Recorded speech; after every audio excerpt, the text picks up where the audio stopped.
오늘의 큐티 말씀은 예레미야 45장 1절부터 46장 12절까지입니다. 제목, 바룩보다 바룩을 더 잘 아시는 하나님. 먼저 앞뒤 문맥을 살펴보겠습니다. 요한한 일행과 유다 백성들이 애굽으로 피신을 왔지만 이미 오래전부터 애굽에 살고 있던 유다 백성들도 있었습니다. 이들은 하나님의 보호보다는 애굽의 보호를 더 신뢰하여 살고 있었습니다. 예레미야를 통해 애굽 정착한 유다 백성들과 또 피신해 온 유다 백성들에게 심판의 메시지를 전하고 있습니다. 바로 유다 땅에 있을 때에도 우상 숭배로 나라가 망하였는데 애굽에 와서도 우상 숭배를 멈추지 않고 있다는 것입니다. 여호와 하나님께서는 비록 유다가 망하여 많은 사람들이 바벨론으로 포로로 끌려갔지만 유다 땅에 남아있는 사람들에게는 그 자리에 머물러 있어 하나님의 보호를 받으라고 말씀하셨습니다. 그럼에도 불구하고 하나님보다 애굽을 더 신뢰하고 보호받고자 하여 애굽에 정착한 유다 백성들이 있었습니다. 계속해서 예레미야를 통해 우상 숭배에 대한 경고를 알려주시는데 이러한 경고를 듣고도 도리어 예레미야에게 따지는 사람들이 있었습니다. 변명을 하지만 자기들의 주장을 정당화하기 위한 수단밖에 되지 않습니다. 우상 숭배를 중지했을 때 백성들은 궁핍해졌다고 하는데 백성들의 주장은 거짓입니다. 왜냐하면 남유다는 우상 숭배로 인하여 망했기 때문입니다. 예레미야 45장은 다시 남유다가 멸망하기 이전의 이야기로 시작됩니다. 여호야김 왕 때의 이야기입니다. 서기관 바룩은 예레미야 예언을 대신 전하는 사람입니다. 바룩이 예레미야 대신 여호와의 말씀을 선포하는 책임을 맡았는데 예레미야가 그동안 여호와의 말씀을 전하는 가운데 많은 백성들로부터 배척과 학대를 받는 것을 봤기 때문에 바룩 역시 자신에게 주어진 책임이 무겁기만 했습니다. 부담스러워했고 힘들게 여겼던 바룩에게 하나님께서는 말씀하십니다. 예레미야에게 격려하셨던 것처럼 바룩에게도 격려해 주십니다.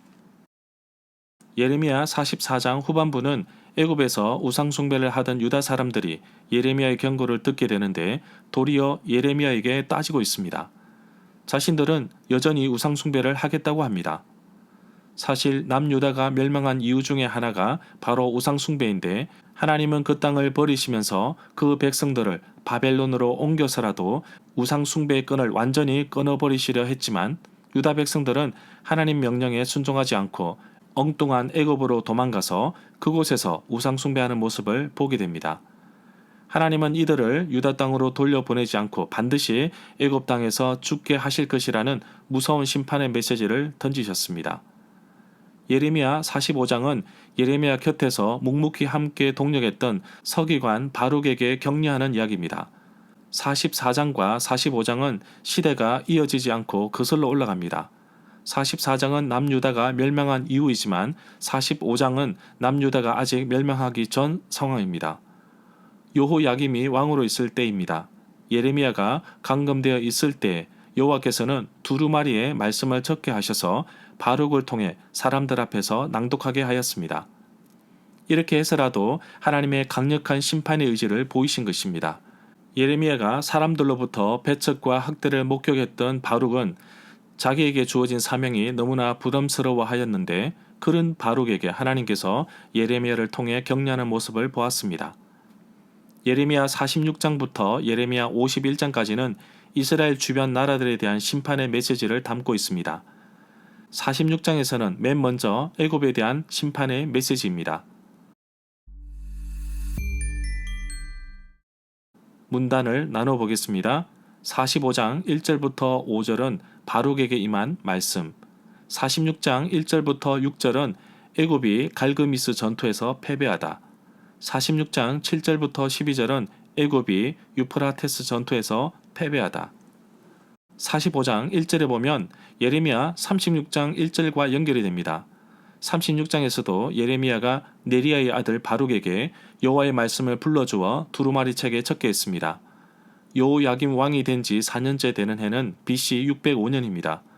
이 연도와 연결이 되는 본문은 예레미야 36장 1절과 열왕기하 24장 1절과 역대하 36장 5절부터 7절입니다.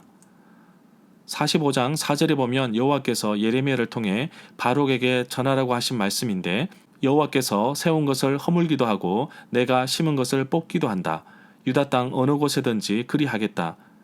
예레미야 1장 10절의 주제처럼 동일한 문구로 말씀하고 있습니다. 45장 5절에 보면 모든 사람들에게 재앙이 내릴 것인데 바룩은 어디로 가든지 내 목숨만은 건져주겠다고 약속하십니다. 46장 1절에 보면 예레미야 46장부터 51장까지는 이스라엘 주변 나라들에 대한 하나님의 강력한 심판의 메시지를 담고 있는데 내용상으로 본다면 예레미야 25장 15절부터 30절에 이어지고 있습니다. 46장 2절에 보면 이것은 애굽에 대한 말씀으로 애굽 왕 바로 느고가 여호야김의 아버지 요시야 왕 때에 아수르를 공격하고자 유프라테스 강으로 올라갑니다. 바로 이때에 요시야 왕이 애굽 왕 느고와 맞서서 나서는데 머깃도에서 애굽 왕 느고가 요시야 왕을 죽입니다. 갑자기 요시야가 전사하면서 남유다도 급격히 쇠퇴합니다. 더욱이 요시야의 아들 여호아하스, 살룸과 여호야김은 아버지가 종교개혁으로 바로잡은 신앙을 우습게 여기고 우상 숭배를 하며 또다시 죄악의 늪으로 빠지는 것을 볼 수 있습니다. 여호야김이 왕으로 있은 지 4년째 되는 해에 있었던 내용은 예레미야 25장과 36장과 45장에 나옵니다. 이렇게 보면 기록된 예레미야의 내용이 연도별이 아닌 주제별로 묶여 있다는 것을 볼 수 있습니다. 46장 4절에 보면 선지자 예레미야는 환상 가운데 애굽의 지휘관들이 외치는 소리를 듣습니다. 그리고 이어서 애굽 군대가 패배하는 것도 보게 됩니다. 갈그미스 전투는 하나님께서 하나님의 원수들에게 보복하시는 날이 됩니다. 그리고 애굽 사람들을 향하여 여호와의 대적이라 한 까닭은 바로 4년 전에 요시야가 애굽과 싸우다가 죽었고 또 이로써 요시야의 개혁 사업이 중단되었기 때문일 것입니다.